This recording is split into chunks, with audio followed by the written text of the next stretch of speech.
Bem-vindos a mais uma edição do JR 15 Minutos, o podcast da Record que aprofunda as notícias que mais mexem com a nossa vida. Daniel Alves foi condenado a 4 anos e meio de prisão por estupro na Espanha. Os advogados dele vão recorrer da decisão. Especialistas afirmam que o caso mancha a imagem do futebol brasileiro. O ex-jogador brasileiro Daniel Alves foi condenado a 4 anos e meio de prisão por agressão sexual na Espanha. A sentença foi comunicada na última quinta-feira. O abuso envolve uma mulher de 23 anos que, segundo a corte, foi abusada por Daniel Alves no banheiro de uma casa noturna em Barcelona em dezembro de 2022. A defesa do brasileiro já confirmou que vai recorrer da decisão. Daniel Alves pode deixar a cadeia com metade da pena cumprida. Existe a possibilidade dela ser cumprida no Brasil e o que explica o silêncio dos jogadores brasileiros. Para discutir essas e outras questões, eu recebo o advogado, membro da Comissão de Relações Internacionais da Ordem dos Advogados do Brasil em São Paulo e coordenador de Relações Brasil-Espanha, Rui Badaró. Bem-vindo ao nosso podcast, Dr. Rui. Olá, Celso. Grata satisfação estar contigo. E quem também participa desta conversa é o jornalista e colunista de esportes do R7.com, Cosme Imoli. Ô Cosme, a condenação de Daniel Alves a 4 anos e 6 meses de prisão por agressão sexual na Espanha repercutiu no mundo inteiro, né? Celso, doutor Rui, prazer participar outra vez, mas com esse assunto pesado. Repercutiu no mundo inteiro porque, Celso, é uma desmoralização para o futebol brasileiro. Ele participou de 3 Copas do Mundo, tirando o Messi, era o jogador que mais ganhou títulos na história, 42 títulos. Olha só, eu já vou adiantar uma coisa em off. Eu tinha a informação que ele e o Thiago Silva levantariam a taça se o Brasil fosse campeão em 2022. Tamanha consideração que o Tite tem pelo Daniel Alves. Ou seja, e agora todo mundo se aquieta. Mas o mundo está chocado porque é o futebol brasileiro desmoralizado. Agora, doutor Rui, a acusação do caso pedia que o atleta fosse sentenciado à pena máxima pelo crime de estupro na Espanha. Mas o tempo de reclusão está longe dos 9 anos solicitados pela promotoria espanhola e ainda mais distante dos 12 anos pedidos pela defesa da vítima. Quais fatores explicam os 4 anos e meio de pena? Celso, a condenação em 4 anos e 6 meses de prisão ao ex-jogador, hoje Daniel Alves, é explicada da seguinte maneira. O tribunal, a 21ª sessão de audiência de Barcelona, o tribunal de primeira instância, entendeu que, para apená-lo a 4 anos e 6 meses, considerou apenas uma única circunstância atenuante, ou seja,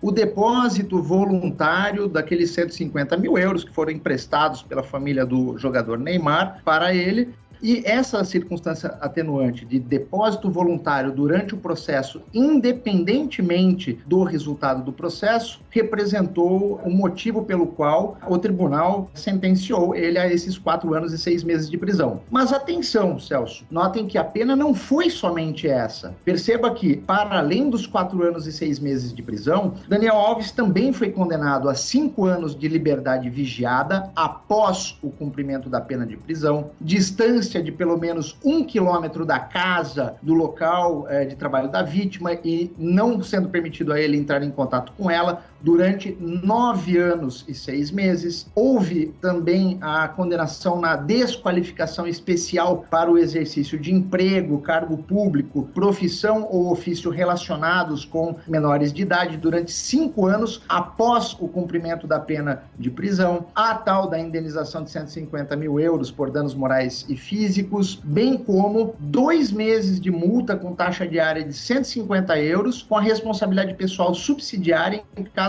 de não pagamento do todo previsto pelo artigo 53 do Código Penal Espanhol, que trata dos delitos de leves lesões. Ou seja, significa dizer que está sujeito a 1 dia de privação de liberdade para cada 2 cotas de multas não pagas, podendo ser revertido também isso em trabalho comunitário. E não menos importante, para concluir as penas dele, ele foi condenado a arcar com todas as custas do processo. Dr. Rui, o tribunal concluiu que, ao contrário do que disse o jogador, não houve consentimento por parte da vítima para o ato sexual e que existem elementos de prova. A defesa do jogador pode apelar da decisão? Celso, sim, a defesa do jogador pode apelar, ainda há tempo, né, há 2 instâncias recursais. Uma delas é ao Tribunal Superior de Justiça da Catalunha e, por derradeiro, ao Supremo Tribunal da Espanha. Note que a 21ª sessão de audiência de Barcelona entendeu que o Daniel Alves cometeu, sim, o crime de agressão sexual, que encontra-se previsto no artigo 178 do Código Penal espanhol, e em trecho da sentença, permitam-me ler rapidamente, com tradução minha, o tribunal considerou provado que o acusado, Daniel Alves, agarrou abruptamente a denunciante, a jogou no chão e, a impedindo de se mexer, a penetrou pela vagina, apesar de a denunciante ter dito que não, que queria ir embora. E pior, o tribunal entendeu que isso cumpre o tipo da ausência de consentimento, previsto nesse artigo 178, fala do crime de agressão sexual, com uso de violência e com acesso carnal. Então, a situação já que levou à condenação é esta que eu trouxe a vocês. Agora, Cosme, segundo informações, o pai de Neymar teria ajudado na defesa de Daniel Alves com uma indenização voluntária de 150 mil euros, cerca aí de 900 mil reais, com a intenção de reparar danos para a vítima. Inclusive, a Record procurou a assessoria da família, mas eles preferiram não se posicionar sobre o assunto. Como é que você vê essa atitude? Então, Celso, não só eu acabei de falar com um amigo meu que trabalha no jornal L'Equipe da França e falei ontem com um jornalista que trabalha no Marca da Espanha. Eles acham uma coisa absurda esse envolvimento financeiro da família do Neymar e que pode ir além, o doutor pode até confirmar, porque na Espanha existe essa coisa do dinheiro ajudar os julgamentos, até o criminoso, com reduções de pena, o que a advogada Inês Guardiola, do Daniel Alves, está dizendo que pode propor uma quantia financeira enorme, estão falando em 1 milhão de euros, para garantia para que ele saia da prisão, vá para a prisão domiciliar, seria uma garantia que ele não vai fugir. Esse dinheiro, de novo, sairia da família do Neymar. Acho um absurdo realmente, mas se a lei é assim. Mas o que eu quero te dizer bem claro é assim, tanto a imprensa francesa como espanhola, há uma decepção enorme com a sentença. Todo mundo imaginava que a sentença seria muito mais dura. O doutor pode explicar melhor, porque se fosse mais de 5 anos, o Daniel Alves estaria numa situação muito pior. Cosme, realmente é uma situação atípica, no sentido de que a família do Neymar, ao ajudar, por uma amizade ou qualquer coisa que o valha, o Daniel Alves, trouxe uma série de questionamentos morais. Todavia, de outro lado, a legislação processual penal espanhola permite, sim, que para atenuar eventual pena em caso de crime cometido por uma pessoa, seja possível que ele, a título de indenização, faça depósitos, dependendo do valor que venha a ser determinado pela justiça, no sentido de atenuar a pena. Então, existe essa condição legal que permite tal situação. Moralmente, isso é interessante? Não me parece interessante, notadamente por ser um julgamento midiático com uma pessoa que é mundialmente famosa e que traz à tona toda a questão que se relaciona a poder desses jogadores, que tem uma visibilidade muito grande, mas foi seguido aquilo que é determinado pela legislação espanhola. Agora, doutor Rui, o Daniel Alves está preso preventivamente, né, há mais de 1 ano. Esse tempo, ele pode ser descontado da condenação? Objetivamente, sim. Note que a condenação do Daniel Alves a 4 anos e 6 meses, para fins de cumprimento da pena, será considerado os 13 meses que ele já cumpriu preventivamente. E, considerando esses 13 meses, ele poderá sair da prisão propriamente dito já a partir de 2026. E há também um outro instituto jurídico na Espanha, que se chama aí o 3º grau, que quando o jogador cumpre mais da metade da pena, ele pode arguir esse instituto e poderá sair da prisão em determinados dias, mas será obrigado a, para lá, voltar a dormir. Seria algo muito próximo, analogamente, o que nós temos aqui do regime semiaberto aqui no Brasil. É uma forma que a legislação processual penal espanhola encontrou de reinserir o detento na sociedade. A gente já comentou aqui que a notícia se saiu em países como Espanha, Portugal, Inglaterra, Alemanha, França e Itália. Repercutiu pelo mundo, sem dúvida alguma. Agora, qual o prejuízo para a imagem do futebol brasileiro? Enorme o prejuízo, porque o Daniel Alves, como eu disse, ele disputou 3 Copas do Mundo, é um jogador midiático, como o doutor ressaltou, passa essa imagem de jogador descontrolado, como o Neymar passa, isso prejudica as negociações. Agora, eu queria só destacar bem claro que essa possível redução de pena, na Espanha, o medo de que o Daniel Alves possa seguir o exemplo de Robinho, porque o Brasil virou um país de pessoas que cometem crime no exterior, vem aqui, o Robinho, desculpa falar, é uma vergonha. Eu já fui atrás dele, ele anda pelo Guarujá, ele anda disputando torneios de futebol em Santos, ele ri das pessoas, está tranquilo, ele foi condenado a 9 anos por estupro coletivo na Itália. Então é isso, o medo é que o Daniel Alves consiga, no primeiro dia que ele sair da cadeia, ele entra num avião particular, mesmo dando os passaportes lá para a Espanha, que ele tem espanhol, passaporte espanhol e brasileiro, e venha para cá, porque ele tem um poder financeiro de R$ 1 bilhão, o Daniel Alves. Ou seja, essa gente tem muito dinheiro, mas para mim o que mais me chama a atenção nesses meus 37 anos de carreira é o exemplo que a gente está perdendo essa chance, um jogador que cometeu, que as provas são irrefutáveis. Então esse exemplo que o mundo está perdendo. Agora, Cosme, por outro lado, causa estranheza aí o silêncio dos jogadores sobre esse caso do Daniel Alves, né? Isso incomoda, não incomoda, não? Olha, Celso, incomoda, mas não era imprevisível, não. Os jogadores estão lavando as mãos porque se eles se envolvem, eles estão dando guarida a esse caso absurdo. E eles sabem como muitos jogadores se comportam, como o doutor deixou nas entrelinhas.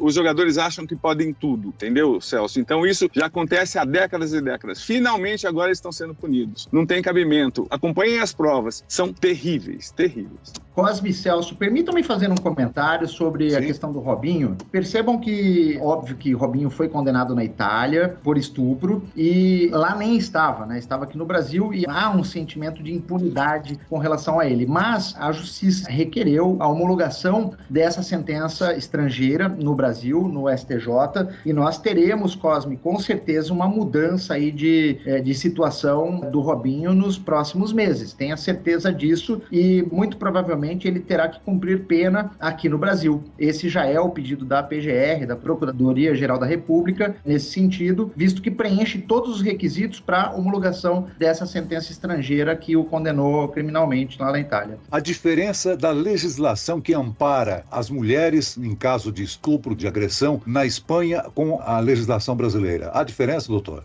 Celso, sim, há diferença. Recentemente, a legislação espanhola passou por uma série de alterações de amparo à mulher, dando maior segurança para que as mulheres venham a denunciar situações como essa que ocorreram com o Daniel Alves. De outro lado, no que tange o aspecto estritamente penal, o crime de agressão sexual na Espanha é um crime que tem um tipo penal bastante amplo, que ele abarca todas as situações, todas as condutas criminosas que atinjam a liberdade sexual da vítima. Diferentemente do Brasil, que existe um tipo penal específico, um crime específico para cada situação, estupro e aí por diante. Me chamou a atenção o resguardo que houve com relação ao pronunciamento da vítima no tribunal, né? Sim, essa é uma técnica justamente para se preservar a imagem da vítima quando o julgamento envolve pessoas midiáticas que têm ampla visibilidade no cenário nacional, no caso da Espanha, e internacional. Então, foi um mecanismo de preservá-la para os anos vindouros. Isso é praticado aqui no Brasil, doutor? Isso é praticado no Brasil, sim, também é praticado. Tem sido uma técnica do judiciário brasileiro agir da mesma maneira em situações semelhantes. Dá certo? Daí eu digo para você que depende de cada caso. E também, só mais um detalhe, a mulher do Daniel Alves, a modelo Joana Saenz, ela está sendo até averiguada se o testemunho dela não foi falso, porque ela falou para uma emissora de TV que não estava em casa quando o Daniel Alves chegou. E aí, no julgamento, ela disse que o Daniel Alves chegou embriagado, ela viu. Ou seja, Celso, é muito turvo todos esses depoimentos, e é isso. Há muita crítica à justiça, como posso se chamar assim, sexual na Espanha. Diz que o doutor sabe bem, houve esse caso La Manada, que foi o estupro coletivo, que acabou mudando a legislação, que era ainda mais condescendente. Exatamente. Até porque na Espanha, especificamente, Cosme, perceba que havia, né, uma questão cultural de, abre aspas, machismo, fecha aspas, que dá atenção maior ao homem, enfim, algo cultural. Mas esse caso foi realmente emblemático e ocasionou a mudança de legislação na Espanha. Agora, sem dúvida, a visibilidade desse caso pode aí inspirar mulheres vítimas de abusos sexuais a romper o silêncio e denunciar, né? Eu tenho certeza disso. Muito bem, nós chegamos ao fim desta edição do JR 15 Minutos. Eu quero aqui agradecer a participação do advogado, membro da Comissão de Relações Internacionais da OAB de São Paulo e coordenador de Relações Brasil-Espanha, Rui Badaró. Muito obrigado, doutor Rui. Obrigado, Celso. Obrigado, Cosme. Grata satisfação estar com vocês. E agradeço também a presença do jornalista e colunista de esportes do R7.com, Cosme Imoli. Obrigado, Celso. Obrigado, doutor. Esse podcast contou com a produção de David Bezerra e dos estagiários Fernando Russo e Isabela Santos. Sonoplastia de Marcos Vinícius, coordenação de conteúdo, Edivaldo Nunes e Deni Almeida. Direção editorial, Tiago Contreira. Vice-presidente de jornalismo, Antônio Guerreiro. Você pode acompanhar o JR 15 Minutos no portal R7.com, nas redes sociais do Jornal da Record e nas principais plataformas de streaming. Eu, Celso Freitas, te aguardo no próximo episódio. Até amanhã.